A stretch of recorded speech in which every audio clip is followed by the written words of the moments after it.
I walked into her house and it absolutely stank of wee.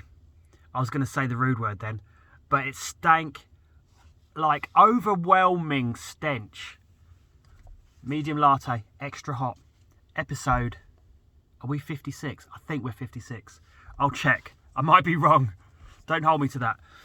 Okay, so I did a quote for an old lady yesterday. She was in her 80s, bless her, the sweetest old lady you could ever meet. She sounded a little bit like the Queen did. Very kind of posh, kind of shrunken. And I was cutting a hedge, literally in the same street. And she could see the hedge that I was cutting from where she lived. And she can see out of her window. And she comes down while I'm at the top of the ladder. She's kind of down there waving at me. And I kind of finish and she starts talking before so I've got something in my eye. I've got a really sore eye. She starts talking to her. I can't hear her because I've got my ear defenders on. So I take me. She's like still talking. She goes, "Oh, can I come down and talk to you?" And I'm like, "Yeah, sure. That's no worries." So I came down and she's telling me about her hedge and everything that needs doing. She said, "I've been watching you for years. You've been doing this hedge. I know you've been doing it for at least 5 years, and every time you do it, you do such an amazing job." And it was quite funny. She goes, "Yeah, I like the way you do it. I don't know what you call it." And she goes, "You cut it really hard back." And I was like, "I call it tight, maybe." It's quite funny. So you cut it back hard and tight. I would describe it as tight, just tight, like, so it just looks really neat, and you can get really nice curves. It's a privet hedge. And anyway, it was a nice compliment, and it's a good way to get me to come around to give you a quote because she was so nice to me. So I said, "Look, let me finish this job and I'll come straight over after." And it took me, I didn't finish till about 5:30 on that job, PM. So I popped over, knocked on the door, we walked around the front garden. She said she's got a back garden. I said, "Don't worry about that, just give me a quote for the front hedges and whatnot." And I said to her, "I do have to shoot because I've got another quote to do." I had another quote booked in, so she was an extra one.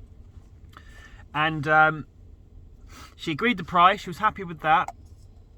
And then she gave me these, I don't know if old people, they have these tiny stickers printed with their name, address and telephone number on, and they give them out to people. They never have business cards or anything, but I think it's like an old person thing. She gave me a little sticker, a gold sticker, which I've now, I'm going to show you it. This is brilliant. Wait.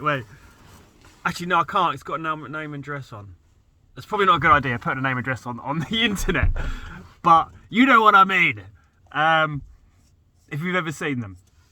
And anyway, so we were swapping details. I gave her my number. I said, "No, can I give you your number?" And she said, "I haven't got a pen on me. Let me go inside." So she's kind of slowly walking up the steps into the house. And I said, "I'll wait out here." And she goes, "No, come in, meet my husband." And she was telling me about her husband, who's had a stroke and all sorts of things. He's not very well. She's been looking after him. And so I go in. The first thing I notice is the smell of piss when I go in there. I swore there, didn't I? And it's so overwhelming that my immediate reaction is, I just want to get out of here. And very much, she's also offered me a tea. And I'm like, might pass on the tea, mate.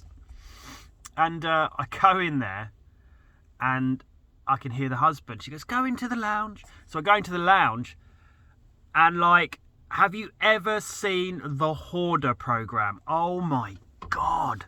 The whole house is filled with just papers stacked up high.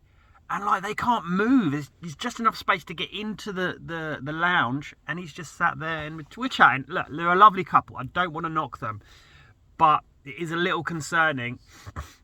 And they're very sweet. They're so nice and kind. And just, it's kind of sad in a way. And there must be obviously they're nose blind to the smell. And it's weird though, because I would have been embarrassed if my house looked like that. I wouldn't want to invite anyone in to say, "Come in, yeah, have a look around." Maybe just old people don't give a shit. I don't know. But